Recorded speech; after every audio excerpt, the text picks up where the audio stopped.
உன்னுடைய முதுகுத்தோலை உரித்து விடுவேன் என்று. முதுகுத்தோலை உரிக்க முடியுமா?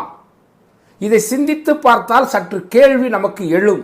ஆனால் உண்மையில் முதுகுத்தோலை உரிக்கக்கூடிய ஒரு தண்டனை திருநெல்வேலி மாவட்டத்தில் இருந்தது. அதனால்தான் அந்த சொல் திருநெல்வேலியில் ஒரு வழக்கு சொல்லாகவே இருந்து வருகின்றது இன்றளவும்.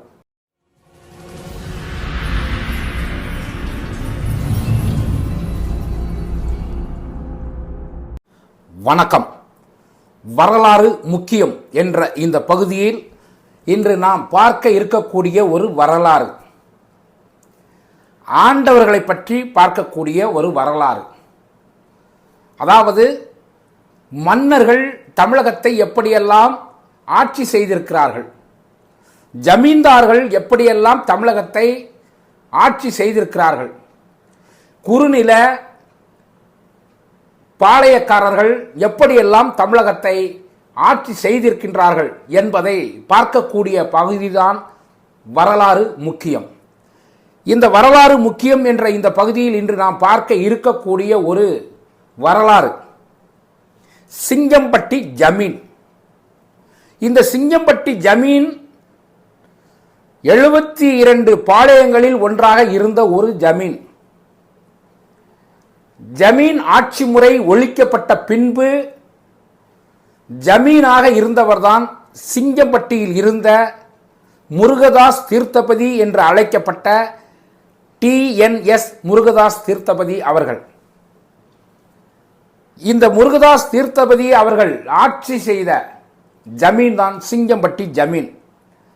பொதுவாக திருநெல்வேலி மாவட்டத்தில் சண்டை போடும் பொழுது அல்லது குழந்தைகளை திட்டும் பொழுது ஒரு வார்த்தையை பயன்படுத்துவார்கள், உன்னுடைய முதுகுத்தோலை உரித்து விடுவேன் என்று. முதுகுத்தோலை உரிக்க முடியுமா? இதை சிந்தித்து பார்த்தால் சற்று கேள்வி நமக்கு எழும். ஆனால் உண்மையில் முதுகுத்தோலை உரிக்கக்கூடிய ஒரு தண்டனை திருநெல்வேலி மாவட்டத்தில் இருந்தது. அதனால்தான் அந்த சொல் திருநெல்வேலியில் ஒரு வழக்கு சொல்லாகவே இருந்து வருகின்றது இன்றளவும். அந்த முதுகுத்தோலை உரிக்கக்கூடிய ஒரு தண்டனை என்பது எங்கே இருந்தது என்றால் அந்த சிங்கம்பட்டி ஜமீனில் தான். சிங்கம்பட்டி ஜமீனின் ஆட்சிக்கு உட்பட்ட பகுதியில் யாரும் கடுமையான தவறு செய்துவிட்டால் அவர்களை முதுகுத்தோலை உரிக்கக்கூடிய தண்டனை சிங்கம்பட்டி ஜமீனை ஆட்சி செய்தவர்களால் வழங்கப்பட்டிருக்கின்றது. சிங்கம்பட்டியின் வரலாறை பார்ப்பதற்கு முன்பாக இந்த தண்டனை எப்படிப்பட்டது, முதுகுத்தோலை எப்படி உரிக்க முடியும் என்பதை மிக சுருக்கமாக நான் உங்களுக்கு சொல்லிவிடுகின்றேன். ஒரு கடுமையான குற்றவாளியை சிங்கம்பட்டி ஜமீன் இவர் தவறு செய்துவிட்டார் என்று தீர்ப்பு அளித்து விட்டால் அந்த தீர்ப்பில் இவருடைய முதுகுத்தோலை உரித்து விட வேண்டும் என்று சொல்லிவிட்டால் அவருடைய காவலர்கள் சம்பந்தப்பட்ட குற்றவாளியை கண்மூடித்தனமாக தாக்குவது உண்டு. அப்படி தாக்கும் பொழுது உடம்பில் இருந்து இரத்தங்கள் வரும். அந்த இரத்தங்கள் வந்ததும் அங்கே தயார் நிலையில் வைக்கப்பட்டிருக்கக்கூடிய உப்பு கலந்த ஆட்டுத்தோலை அந்த சம்பந்தப்பட்ட குற்றவாளியின் மேலில் ஒரு போர்வை போல் போர்த்துவார்கள்.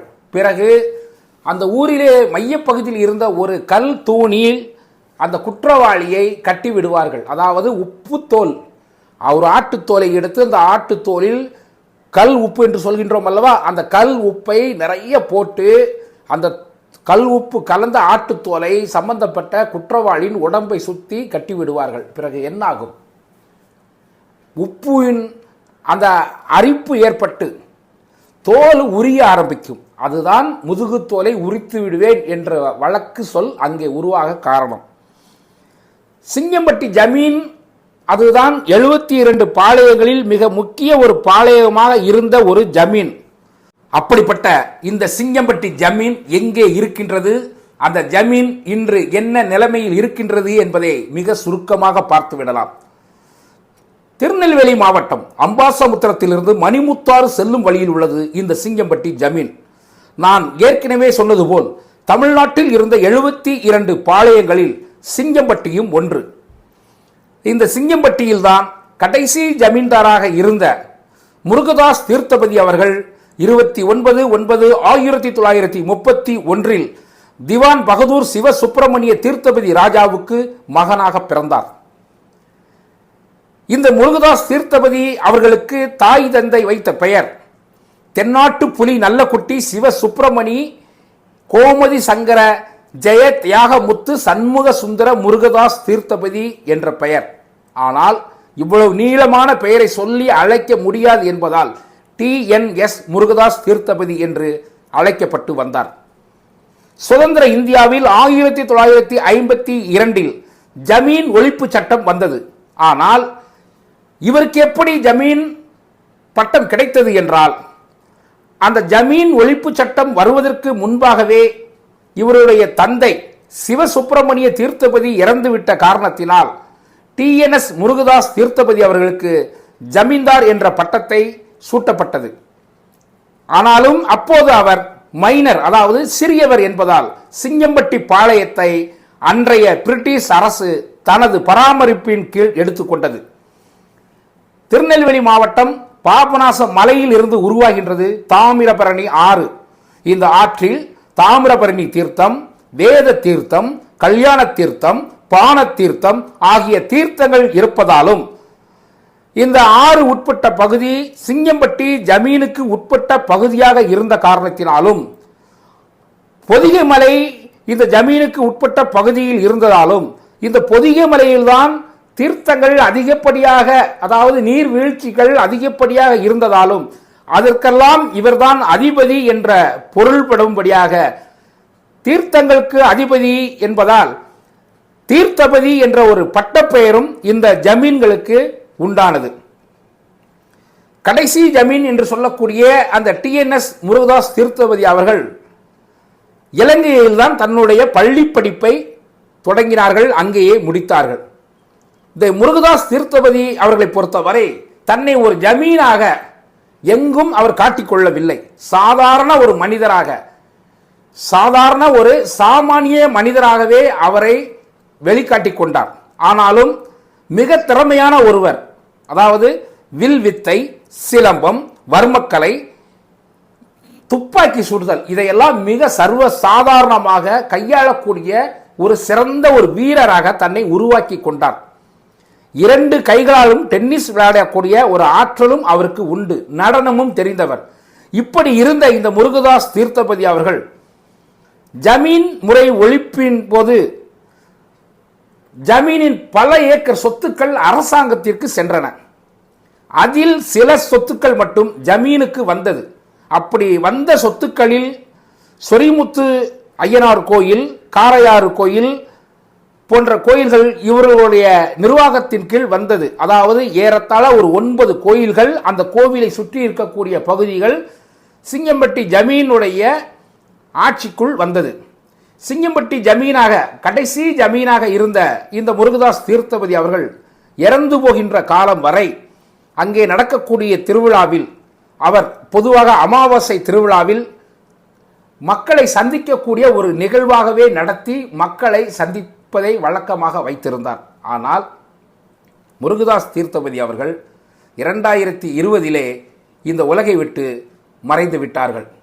இந்த முருகதாஸ் தீர்த்தபதி அவர்கள்தான் இந்த ஜமீனின் 31வது ஜமீனாக இருந்தார். கடைசி ஜமீன்தார் என்ற பெருமையும் இவருக்குத்தான் இருந்தது. இந்த ஜமீன் முருகதாஸ் தீர்த்தபதி அவர்கள் எல்லோரிடத்திலும் எளிமையாக பேசக்கூடியவர், எல்லோரிடத்திலும் அன்பாக பேசக்கூடியவராக இருந்திருக்கின்றார். காரணம், இவர் தன்னை ஒரு ஜமீன்தாராக எங்கேயுமே காட்டிக்கொள்ளவில்லை. இவரை பொறுத்தவரை மக்களோடு இருப்பதையே இவர் அதிகம் விரும்பியிருக்கின்றார். அதே போன்று தன்னுடைய முன்னோர்கள் காத்து வைத்திருந்த பொருட்களை எல்லாம் காட்சிப்படுத்துவதிலும் இவர் மிக முக்கிய பங்காற்றியிருக்கிறார். இந்த சிங்கம்பட்டி ஜமீன் வரலாறு என்பது 900 ஆண்டுகளுக்கும் மேலாக இருந்த ஒரு வரலாறு. இன்னும் சொல்ல போனால் 1100 இந்த சிங்கம்பட்டி ஜமீன் உருவாக்கப்பட்டது. இது பாண்டிய பேரரசின் கீழ் ஒரு சிற்றரசாகவும் இருந்தது. விஜய மன்னர்கள் காலத்தில், அதாவது கிபி 1433 இது பாளையமாக மாறியது. ஆனால் அதன் பிறகு சுதந்திர இந்தியாவில் ஜமீன் ஒழிப்பிற்கு பின்னால் இதனுடைய மாற்றம் என்பது தலைகீழாக மாறியது. அரண்மனை இருக்கின்றது, ஆட்சிகள் இல்லை. கலையரங்கம் இருக்கின்றது, காட்சிகள் இல்லை என்று சொல்லக்கூடிய அளவில் ஒரு சாதாரண கிராமத்தில் உள்ள மிகப்பெரிய ஒரு செல்வந்தர் வீடு எப்படி இருக்குமோ அப்படியே அந்த அரண்மனை இன்றளவும் காட்சி பட்டு கொண்டிருக்கின்றதை தவிர அதற்கான ஒரு மிகப்பெரிய ஆட்சியாளர் இருக்கக்கூடிய இடம், இது ஜமீன் என்ற பார்வை இப்பொழுது அங்கே குறைந்து விட்டது என்றே சொல்லலாம். எது எப்படியோ நமது மண்ணை ஆட்சி அமைக்கின்றேன், ஆட்சி செய்கின்றேன் என்று மன்னர்களும், குறுநில மன்னர்களும், பாளையக்காரர்களும், ஜமீன்களும் ஆண்டிருக்கின்றார்கள். அவர்களெல்லாம் எந்த சட்டத்தின் அடிப்படையில் மக்களை ஆண்டார்கள் என்பது தெரியாது. ஜனநாயக நாட்டில் ஜனநாயகம் பேசக்கூடியவர்கள் இன்று ஆட்சி செய்கின்றார்கள் அல்லவா? இதுதான் ஜனநாயக ஆட்சி. மன்னர் ஆட்சி என்பது ஒரு ஒழிக்கப்பட்ட ஆட்சி, அது ஒழிக்கப்பட வேண்டிய ஆட்சிதான் என்று சொல்லி மீண்டும் ஒரு வரலாறு முக்கியம் என்ற பகுதியில் உங்களை சந்திக்கின்றேன். நன்றி, வணக்கம்.